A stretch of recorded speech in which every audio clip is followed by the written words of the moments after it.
आदमी की पार्टी जो आम व्यक्ति है, सरल व्यक्ति है, गांव का व्यक्ति है, शहर का है, झुग्गी झोपड़ी का है जी, नगर का है या गांव का है, भारत का रहने वाला हूं, भारत की बात सुनाता हूं।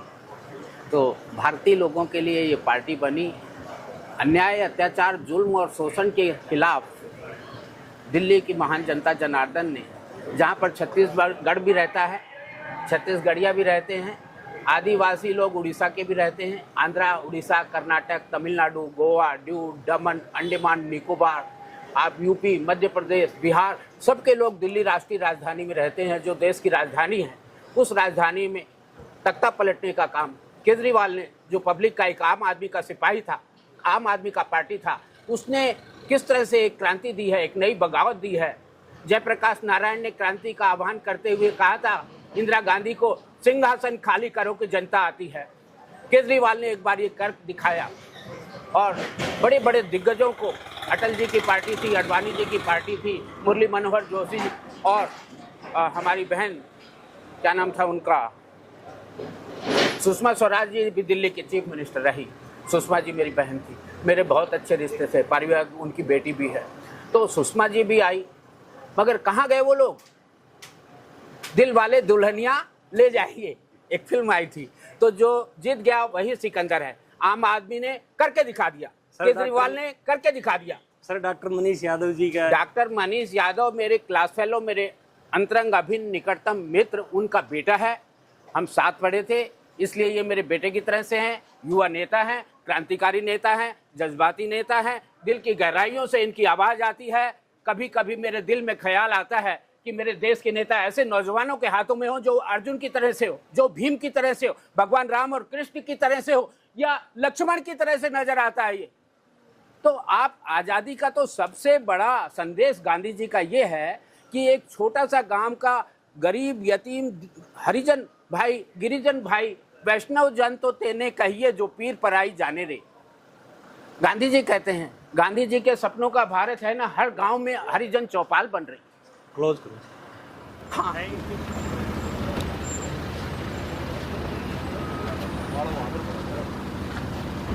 आम आदमी पार्टी के प्रत्याशी डॉक्टर मनीष यादव।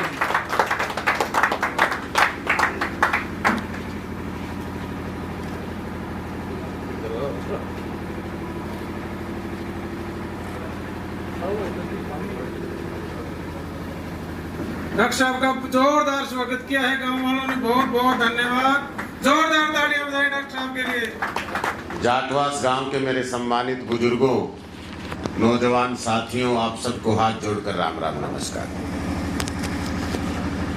देखिए, चुनाव का वक्त है और ये वो वक्त है, वो अवसर है जिसका हम 5 साल से इंतजार कर रहे थे।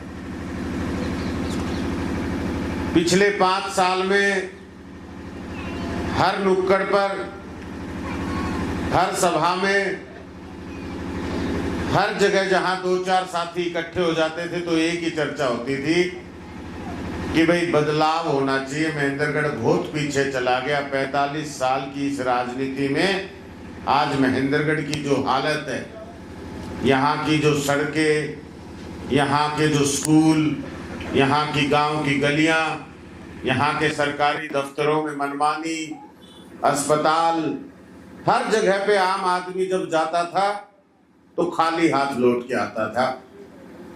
और ये फरियाद लेकर जब हम नेताओं के पास जाते तो नेताओं के यहाँ से भी खाली हाथ लौटना पड़ता था, बार बार चक्कर काटने पड़ते थे। और इसी व्यवस्था को देखते हुए आपने, हमने पूरे 5 साल 10 साल तक ये चर्चा की है कि भाई गलत बटन दबा दिया, इनको तो बनाना ना बनाना एक बराबर बात है। सारा के सारा महेंद्रगढ़ आम आदमी जगह जगह पर चक्कर काटता रहा, लेकिन कहीं कोई फरियाद नहीं सुनी गई। तो बुजुर्गों, आज ये महत्वपूर्ण चुनाव है। इस चुनाव में एक बार फिर हम लोग ये तय करने जा रहे हैं कि अगले 5 साल हमारा भविष्य कैसा रहेगा। आपने हाथ का बटन भी दबा के देखा है, कमल का बटन भी दबा के देखा है, और इन दोनों बटन को दबाने के बाद किस तरह से संघर्ष करना पड़ा ये आप और हम अच्छी तरह जानते हैं। इन नेताओं ने यहाँ पर किस तरह से काम किया या नहीं किया ये भी अच्छी तरह जानते हैं। मैं समझता हूं अगर हमारा संविधान हमें ये ताकत देता है, इस देश का लोकतंत्र हमको ये ताकत देता है कि 5 अक्टूबर के दिन हम लोग अपनी एक उंगली से एक बटन दबाकर अपने 5 साल का भविष्य तय कर सकते हैं, तो फिर इसमें चूक नहीं होनी चाहिए। हम लोगों को सोच समझकर आपस में बातचीत कर कर सही फैसला कर कर सही बटन दबाना चाहिए। अब तक आपकी हमारी मजबूरी थी कि कमल या हाथ के बटन में से एक बटन को दबाना पड़ता था, लेकिन आज हमारी मजबूरी नहीं है। आज जब आप 5 अक्टूबर को बूथ पर जाएंगे तो ईवीएम मशीन पर तीसरे नंबर पर झाड़ू का बटन है, और ये ऐसा बटन है जब दिल्ली के लोगों ने दबाया तो सारी सुविधाएं बिना मांगे, बिना नेताओं के चक्कर काटे आम आदमी के घर पर पहुंची। किसी के आगे हाथ फैलाने की जरूरत नहीं पड़ी। ये ऐसा बटन है जब पंजाब के अंदर लोगों ने दबाया तो वहां भी सारी सुविधाएं सीधी आम आदमी के घर पर पहुंची, उसके दरवाजे पर पहुंची, किसी नेता के चक्कर नहीं काटने पड़े। चाहे 24 घंटे बिजली की बात हो, उसमें 200-300 यूनिट मुफ्त बिजली की बात हो, चाहे गांव के अंदर अच्छे सरकारी स्कूल बनाकर हमारे बच्चों के पढ़ाई लिखाई के रास्ते खोलने की बात हो, चाहे गांव के अंदर ही सरकारी अस्पताल बनाकर हमारे परिवार के हर व्यक्ति के अच्छे इलाज की व्यवस्था की बात हो, माताओं बहनों की बात हो, इन नौजवान साथियों का जिनको आप पढ़ाते हैं लिखाते हैं, अपनी खून पसीने की कमाई से महंगी महंगी फीस भरकर प्राइवेट स्कूलों में पढ़ाकर जब काबिल बनाते हैं तो इनको रोजगार देने की बात हो, ये सारी की सारी व्यवस्थाएं ठीक हो सकती हैं, लेकिन उसका एक ही तरीका है कि इस चुनाव के अंदर अगर हम सही बटन दबाएं तो। देखो, इनको मौका देने में कोई कसर नहीं छोड़ी आपने हमने। अब एक प्रत्याशी तो हमारे बीच में 4 बार एमएलए रह चुके और 5वीं बार चुनाव लड़ रहे हैं, 5वीं बार मौका मांग रहे हैं। मैं कहता हूं जब 4 बार एमएलए रहे, आज 5वीं बार मैदान में आके उनको ये कहना पड़ रहा है कि भाई पिछली 4 बार की गलती माफ कर दो और 5वीं बार मौका दे दो, पिछले 4 बार का भी और इस बार का भी सारा काम एक साथ कर देंगे। ऐसा हो सकता है क्या? जिनको आपने पहली बार जब एमएलए बनाया तो उनकी उम्र रही होगी मेरे जितनी, लगभग 38-40 साल की। उस दिन से आज तक 20 साल राज में रहने के बाद काम नहीं किया, ये इलाका पिछड़ता रहा, तब उनको फर्क नहीं पड़ा। और आज जब 70 साल के हो गए तो 5वीं बार मौका मांग रहे और कह रहे भाई 5 बार का काम एक बार में कर दूंगा। बुजुर्गों, जरा सोच समझ कर देखना, ये आपके हमारे परिवार की चिंता नहीं है। ये चिंता नहीं है कि भाई महेंद्रगढ़ में विकास हो या ना हो। यहां सिर्फ एक ही चिंता है कि जितना झूठ बोला जाए, जैसे तैसे लोगों को समझाया जाए, बहलाया जाए, फुसलाया जाए और कुर्सी बचाई जाए। अगर कुर्सी बचा लेंगे तो अगली पीढ़ी तक पहुंचा देंगे, वरना संकट हो जाएगा, अपने बच्चे का भविष्य खराब हो जाएगा। वो राजनीति में नहीं आता।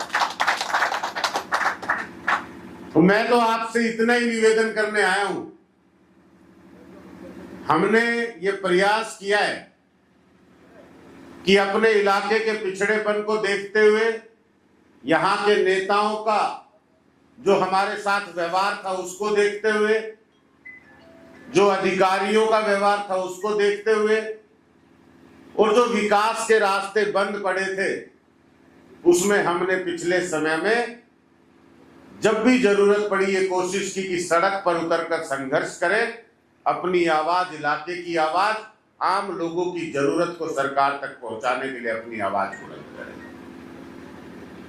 और इसी संघर्ष को देखते हुए, आपके प्यार को देखते हुए, आशीर्वाद को देखते हुए आज आम आदमी पार्टी ने प्रत्याशी बनाकर आपके बीच में भेज दिया।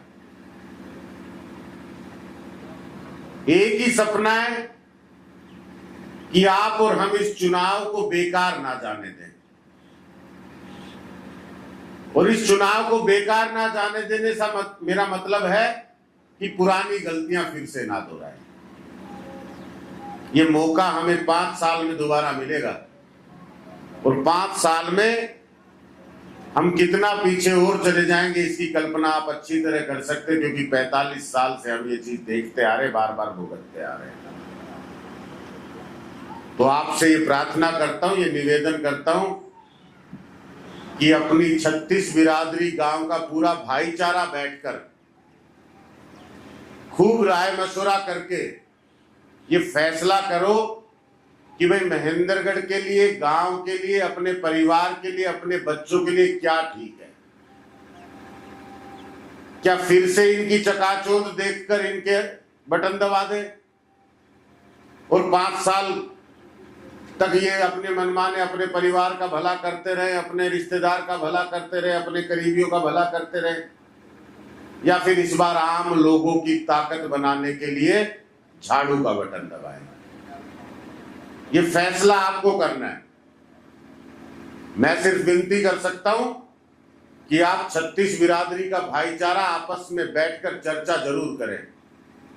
सही या गलत क्या है इस पर विचार करके सही फैसला जरूर करें। हो सकता है कुछ चुनिंदा लोग ऐसे होते हैं जो ऐसे चुनाव के वक्त में कुछ नेताओं के साथ खड़े हो जाते हैं, और वो इस कारण से खड़े होते हैं क्योंकि उनको भविष्य में कोई ना कोई लाभ लेना होता है। वो लोग सीधे यही बताते कि भाई इसकी सरकार बनेगी, तू गलत मत चला जाना, क्या फायदा हार में डाल रहा है, क्या फायदा, इस बार ये जीतेंगे और मैं बैठा ना तेरे सारे काम करवाऊंगा। तो इन सब बातों में मत आना। पहले भी आपने इस तरह के फैसले किए, हमने इस तरह के फैसले किए, उसका नतीजा हमारे सामने है। इस बार 36 बिरादरी के साथी भाईचारा बैठ के आम लोगों के लिए, अपने अपने परिवार के लिए, हमारे आने वाले भविष्य के लिए, नौजवान पीढ़ी के लिए हम ये निवेदन करते हैं कि आप ये फैसला जरूर करना कि कौन सही है कौन गलत है। हाँ, इतना विश्वास जरूर दिलाता हूं कि ये जो हुंकार भर रहे हैं ना कि भाई मेरी सरकार आ रही है, इस बार तो आप मौका चूक जाओगे, ऐसा मौका हमने 2014 में भी देखा था और खूब दम लगा के बटन दबाए गए थे, लेकिन सरकार भी थी, मंत्री भी थे, लेकिन काम नहीं हुआ। दूसरी बार में चौथी बार मौका दिया नेताजी को, तो उन्होंने भी किसी तरह का कोई काम नहीं किया। अरे काम चलो एक बार को आदमी नहीं करता, सरकार नहीं हो पाता, हम मान लेते हैं, तो क्या 5 साल तक आएंगे भी नहीं? 5 साल तक आपके हमारे बीच में आने तक की हिम्मत नहीं करते, आपका सुख दुख पूछने, आपकी समस्या पूछने। अगर कोई कमियां थी यहाँ पर, जब मनमाने तरीके से काम हो रहा था, सड़कें नहीं बन रही थी, लोग आवाज लगा रहे थे, तो कम से कम सड़क पर खड़े होकर साथ में आवाज तो लगाई जा सकती थी, लेकिन वो भी नहीं किया। तो आज 15-20 दिन के चुनाव में आपके करीबी आना, आपको करीबीपन दिखाना, अपनापन दिखाना, ये इन नेताओं का तरीका है। किसी तरह से इस चुनाव की 5 तारीख तक बस आपको अपनापन दिखाकर, किसी तरह ये बताकर आपका वोट ले लिया जाए, और उसके बाद फिर से वही होना है जो होता है। तो मैं आपसे प्रार्थना करता हूं, ये निवेदन करता हूं कि इस बार 5 अक्टूबर को जब आप बूथ के अंदर जाएं तो पिछले 5 साल जब आपने हाथ का बटन दबाया, उससे पिछले 5 साल जब कमल का बटन दबाया, उससे पिछले 5 साल, उससे पिछले 5 साल, वो सारा एक बार याद जरूर करना। और अगर आपको लगता है कि उनमें बदलाव की गुंजाइश है तो बात ठीक है, और अगर लगता है कि नहीं, जब इतने सालों में बदलाव नहीं हुआ, तो एक मौका अरविंद केजरीवाल को, एक मौका अपने बेटे को, एक मौका झाड़ू के बटन को दबाकर इन सब बच्चों के, नौजवान साथियों के भविष्य के लिए इस बार आम आदमी पार्टी को देना है। यहाँ पहुंचने पर बुजुर्गों, नौजवान साथियों ने जो मान सम्मान दिया है, जो प्यार प्रेम दिया है, उसके लिए दिल की गहराई से शुक्रिया करता हूं। और ये उम्मीद करता हूं कि आप जो भी फैसला करेंगे वो फैसला आने वाली पीढ़ियों, नौजवान साथियों के लिए बहुत अच्छा फैसला होगा। आपके फैसले पर, आपके सोच पर हमें पूरा भरोसा है, पूरा विश्वास है। बहुत बहुत शुक्रिया, बहुत बहुत आपका।